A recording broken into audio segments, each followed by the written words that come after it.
Все виды мясной продукции, пшеница, фрукты, овощи. Изобилие продуктов удивляет покупателей. Гелани Сапралиев представляет КФХ «Магаз». Сегодня на ярмарку он привез картофель. И, засмотревшись на соседние прилавки, где представлены мед, орехи, сыры, мужчина и сам не упустил возможности закупиться.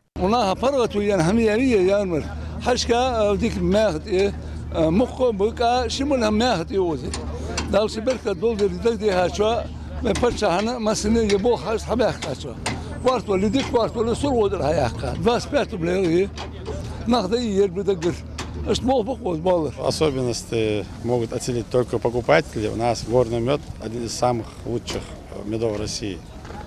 Очень полезный и качественный. А цены, что насчет цен? Цены сейчас мы по просьбе руководства снизили на 500 рублей в этом году. А так цена осталась прежней, как в прошлом году. Главный плюс еженедельных сельскохозяйственных ярмарок – приятные цены, которые на порядок ниже рыночных. Разница в стоимости продуктов в сравнении с магазинами 20, а то и 30 рублей. Больше всего покупателей собралось возле палаток с кукурузой и овсом. Здесь за килограмм просят 12 и 10 рублей соответственно. Более того, продукты в основном местные. В их качестве можно быть уверенным, и это привлекает покупателей. Ярмарка вот жду пшеницу. Ну, я ярмарки. Шорт там и шана yok, арбаз yok çıldı. Ну, я сдик был дал властным ёлж ди, ане да аген да вакт цивеш ди, хами ярмарка. Дик бол бер монаха, я долож, хат я юлож маснен. Ча нок остахулнаха, дик хат я схот я хаяла чат, я акла чат. Что вы уже купили? Я только что пришла.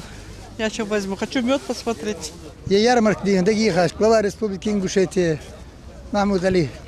Макшарибич Калиматова. Я хаяш من сельхоз, министр сельского хозяйства, администрация, малёч администрации. Осенью диалория сход отда, сanya хаяч. Тахне тру yol yolçur, metik yolcu diye metigi. Ushabi akashast iş doldu ham içi Сагмал иждер içi дагы булбы. Каждый продукт на прилавке – это результат кропотливой работы фермеров, аграриев и крупных компаний нашего региона. Сейчас жители больше всего нацелены на сбор запасов на зиму. Берут в основном овощи, а это морковь, лук и капуста. Большой спрос и на мясо. К примеру, за килограмм баранины здесь просят от 400 рублей. Кстати, представлены на ярмарке и мясо перепелок. Его можно купить не только в сыром, но и в жареном виде. Цены мы и не поднимали никогда. Мы всегда стараемся, ну сами понимаете, перепелки это не такая птица, чтобы сегодня как бы каждый житель ее понимал. Мы только это новое. То есть для наших жителей это все же все новое. Поэтому мы стараемся держаться по тем ценам, которые у нас существуют в нашей республике. То есть и не поднимаем. Какая бы там причина, какие бы санкции не были, мы никогда не поднимаем рост на свое производство.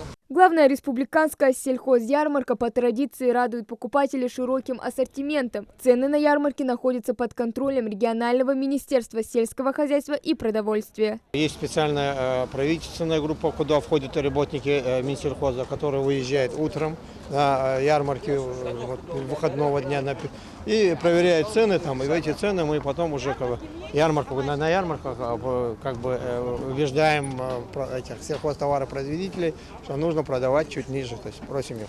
Потому что мы им помогаем субсидированием, они вот идут нам навстречу и снижают цены на все товары.